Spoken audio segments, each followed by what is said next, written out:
Tekana umunezero ntangere vyo gusubira kubana namwe banywanyi bacu mubana natwe mu makuru n'ibiganiro vya misi yose tubandanya gushikiriza kuri no mbonesha kure yacu ari nayo yanyu Umuhuza TV.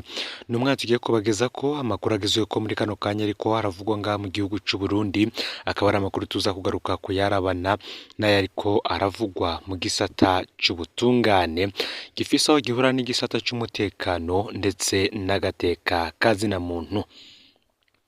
Twaheruka kubaha inkuru y'umusirikare aherutse gusohorwa mu ibohero rikuru rya Mpimba, kuva ubwo akaba atawuzi irengero ryiwe. Inkuru iheruka ikaba yavuga ko Korporali Ndikuriyo Jean yakuwe mu ibohero ku igenekerezo ya 2026 Munyonyo uyu mwaka w'ibihumbi 2023, atwawe na Colonel Serge Ndibigira batazira Gikona, ari nawe muyobozi mukuru w'ibohero rikuru rya Mpimba. Twagumye tubaza iyo Gikona yamujanye canke abo yamuhaye. Rero tukaba twaraye turonse inkuru y'imvaho inakosora itariki Korporale Ndikuriyo Jean yakuriwe mu ibohero. Uwavyiboneye akaba ari we yashinze intahe. Yagize ati jewe ndi mu Mpimba, ndafise utuntu tubiri no kongera ko ku nkuru mwatanze yerekeye Korporale Ndikuriyo Jean. Ubwa mbere Jean Ndikuriyo yahamagawe na Gikona akaba ari kwigenekerezo ya 2025 Munyonyo uyu mwaka w'ibihumbi 2023 isaha y'9:30. Mu biro vya Gikona Jean Ndikuriyo yasanzeyo witwa Elifazi niyo ngaba atwara documentation muri mairie ya Bujumbura. Hashitse mu biro Gikona yamubwiye ati Jean n'uyu muntu araheza akugarukane. Jean Ndikuriyo nawe ati anjanye hehe ko uyu atarukwiza yonjana ko. Gikona ati nurukuza kuko hashaka kugufasha dossier, nurukiza kuko ashaka kugufasha dossier. Elifazi nawe ati mon directeur reka mbere ndakwandikire agapapuro naho vyote baje nzoca ndamuzana. Elifazi rero yaciye yandika nk'amajambo make ariko tutamenye ivyo yanditseko. Elifazi yaciye amutwara ubwiwe kubera yuko twari tumenyereye ko abo Gikona aja gukubitisha ariko bakagaruka. Twari tuzi ko ari ivyo bamutwariye. Ngariko yaratevye mbere abaza gupfungwa mu Mpimba bavuye muri documentation batubwira ko atawuriyo. Iyi nkuru yivyashikiye Korporali Jean Ndikuriyo irateye amakenga. Iyo umuntu amaze gushika mu Mpimba abageze mu minwe ya parike. Mu mategeko uyo ntasubizwa kwa OPG. Documentation ikora akazi k'inyamiramabi. Elifazi Nyongabo n'umwe mu bakozi b'iperereza yaranzwe n'ivyaha bikomeye cane birimwo kunyuza abantu bakaburwa irengero ryabo. Kuba amaze indwi zibiri ataravuga iyo yajanye Korporali Jean Ndikuriyo n'ibintu bidahumuriza. Umuryango kandi wa Korporale Jean Ndikuriyo warishikiye kubaza Colonel Serge Ndibigira batazira Gikona iyo yajanye uwabo. Aho akaba hari hirya y'ejo kwigenekerezo ya 5 Kigarama uyu mwaka w'ibihumbi 2023. Gikona yishuye ko abaryango batogira ubwoba ko azi neza iyo ariko ari muzima. Abaryango barasavye ko Gikona yohamagara telefone yo mufise maze bakumva ijwi gusa rya Jean Ndikuriyo. Gikona yaravyanse avuga ko ari mu kazi kenshi azobikora hanyuma. Izo nyishu rero za Gikona zarongereje amakenga y'umuryango. Birahambaye ko Gikona na Elifazi niyo ngabo bavuga iyo Korporale Ndikuriyo Jean ari. Korporali Jean Ndikuriyo yahagaritswe ku igenekerezo ya mbere ukwezi kwa gatanu uyu mwaka w'ibihumbi 2023, aho yari mu karuhuko kiwe ku mutumba wa Magara muri komine Bugarama intara ya Rumonge. Akaba yarajanwa gupfungwa muri police militaire, aho naho yahakuwe ku igenekerezo ya 5 Rusama ajanwa mu ibohero rikuru rya Mpimba. Niko gusohorwa iri bohero ku igenekerezo ya 2025 Munyonyo uyu mwaka. Twibutse ko muri Mukakaro uyu mwaka Elifazi Nyongabo yahagaritse Desire Manirambo anaja kumupfungira mu iperereza, mu nyuma amusohokana ijoro ntiyamugarukana, catangura kubesha ko yamutorotse. N'ubu birahambaye ko yerekana vuba iyo apfungiye Korporali Jean Ndikuriyo ataratangura kubesha ko yamutorotse. Mu nkuru twari twabagejeje ko ubwa mbere abiwe bavuga ko Corporal Jean Ndikuriyo yari yarungitswe kurwana muri Repubulika Iharanira Intwaro Rusange ya Kongo muri Kivu y'ubumanuko, aho igisoda c'u Burundi gihanganye na Red Tabara be na FNL ya Nzabampema. Igihe akirangije ngo Ndikuriyo Jean yaragarutse mu Burundi ashikira mu ikambi mu Cibitoke haciye indwi, yarahawe uruhusha rwo kuja kuramutsa umuryango mu Rumonge. Aho mu Rumonge rero Corporal Ndikuriyo Jean ngo n'amahirwe yagize yahavuye afatwa n'abakozi b'iperereza rya gisirikare ku igenekerezo ya mbere Rusama uyu mwaka, bamukuye aho bita Magara mu ntara ya Rumonge nyene. Bamukuye ngaho baje kumupfungira mu gasho ka police militaire Bujumbura, aho ngo yarakubiswe bimwe biteye ubwoba ku buryo ataragishoboye kuvuga neza, ngo yaraboreje igufa bidasanzwe. Abiwe yababwiye ko atigeze nawe amenya ico azira. Nk'uko vyagenze kandi ku igenekerezo ya gatanu Rusama uyu mwaka, yarasohoye agasho ka police militaire ajanwa mu ibohero rikuru rya Mpimba. Aho hose kandi yagumye avuga ko atazi ico ariko arazira. Icatangaje nuko Corporal Jean Ndikuriyo yahamagawe n'umuyobozi w'ibohero rikuru rya Mpimba Colonel Serge Nibigira batazira Gikona, aca aramusohora ibohero. Ntawe uzi iyo Gikona yamujanye canke abo yamuhaye ico gihe. Corporal Ndikuriyo Jean akaba yarinjiye mu gisirikare c'u Burundi avuye muri Paripehutu FNL, akaba avuka ku mutumba Magara ya mbere muri komine Bugarama intara ya Rumonge.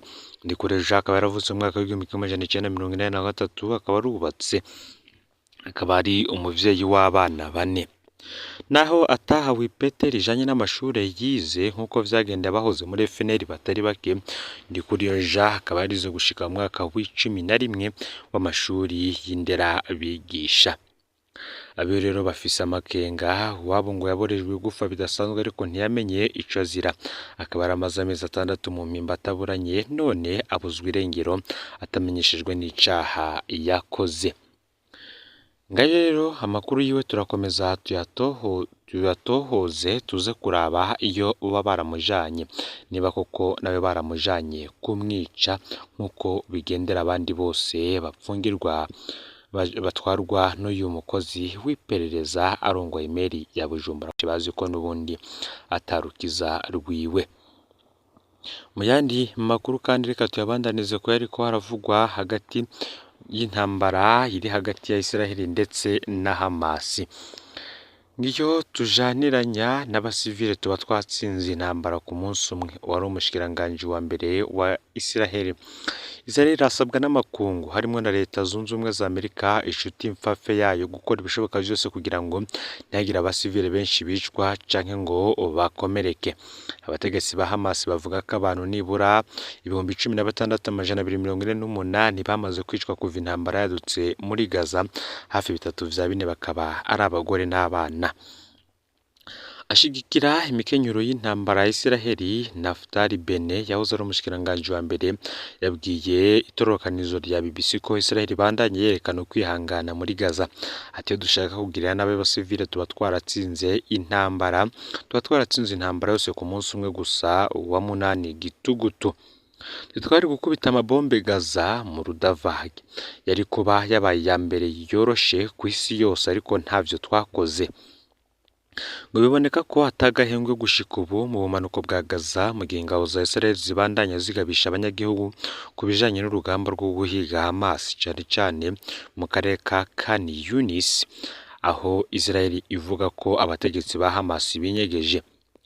Ku munsi w'ejo Khan Yunis yabaye ikiririmbiro ry'intambara idasanzwe, kandi ko abasivile bamenyeshejwe ko igiye kubandanya, nk'uko umuvugizi w'igisirikare ca Israel Avika Adrei yabibwiye ibinyamakuru bikoresha ururimi rw'Icarabu. Igisirikare ca Israel kivuga ko kidashobora kwemera ko abasivile bakoresha ibarabara Sarah al-Din, ibarabara nyamukuru rica muri Gaza yose ryakoreshejwe nk'inzira yo guhunga ku banyagihugu baba mu buraruko bwa Gaza. Iri barabara ngo ni urubuga rw'intambara kandi kurishikira ni akaga gakomeye cyane, nk'uko Adrei yavyanditse ku rubuga rwa X rwahoze rwitwa Twitter. naho habaye kugabisha ikivunga c'abakomeretse gituma ibitaro bikuru vyo muri Gaza y'ubumanuko birengerwa. Abavuzi bavuga ko ivyumba vyarengewe n'ubwinshi bw'abagwayi ugasanga barambaraye hasi mu bidengeri vy'amaraso. Urugero intambara iriko mu bumanuko bwa Gaza rusigura ko abantu 600,000 bategerezwa guhunga nk'uko bivugwa na ONU. Igisirikare ca Israel kimenyesha ko catoye bumwe mu bubiko bunini bw'ibigwanisho vya Hamas mu buraruko bwa Gaza bigizwe n'ibisasu n'ibikoho vya muzinga, ibisasu ntezwantoke, amadrone n'ibiturika. Umuvugizi w'igisirikare ca Israel ajejwe kuvugana n'ibinyamakuru bikoresha icarabu Avicha Adraya avuga ko ibigwanisho vyatowe hafi y'ivuriro n'ishuri. Igisirikare ca Israel kikavuga ko catoye ibisasu vya misile hamwe n'ibikoho vyo kubirasa biharurwa mu majana. Ibisasu bitari bike vya misile bisambura ibimodoka vy'intambara bitamenwa n'amasasu asanzwe, ibibombe bitari bike, ibisasu vya misile biraswa kure ngo vyari bitegekanijwe kurekurirwa ku butaka bwa Israel hamwe n'ibisasu ntezwantoke bitari bike. Ati ibigwanisho vyose vyafashwe n'ingabo, bimwe bikaba vyaturikijwe, ibindi navyo bikaba vyarungitswe ku mvo z'amatohoza. Bavuga ko ibi bikoresho vy'iterabwoba vyatowe hafi y'inyubakwa ziri mu turere dutuwemwo n'abasivile. Iki rero ngo kikaba ikindi cemeza giteye isoni cerekana ko umuhari w'iterabwoba wa Hamas ukoresha abanyagihugu ba Gaza nk'inkinzo. Umushikiranganji wa Israel yajejwe imigenderanire Eli Cohen avuga ko Lynn Hastings umuhuzabikorwa w'igisata ca ONU kijejwe ubutabazi mu turere twa Palestina agiye kwakwa uburenganzira bwo kuba mu gihugu kubera ico Cohen avuga ko yanse kwiyamiriza Hamas. Mu butumwa bwiwe aho yagiriza ishirahamwe ONU ko rihengamye, Cohen yanditse kuri X yahoze yari Twitter ati umuntu atiyamirije Hamas ku bwicanyi bw'ubugome bw'abanya-Israel 200,000 kwinyuruzwa ry'inzoya n'abatama ku bikorwa vy'agahomberamunwa vy'ihohotera no gufata ku nguvu no gufata ababa muri Gaza ikabagira nk'inkinzo, ahubwo akibanda ku kwiyamiriza Israel y'igihugu ca demokarasi, gukingira abanyagihugu bacu ntashobore kuba umukozi wa ONU kandi ntashobore kwinjira muri Israel. Israel ibandanye inegura ishirahamwe ONU ku kungene ryitwaye ku bitero vyo kugenekerezo y'indwi igitugutu vyakozwe na Hamas. Hastings aranegura bikomeye igitero ca Israel kuri Gaza, akaba mbere afatiye mbere mu gusaba ko imfashanyo igenewe Gaza yokongerezwa.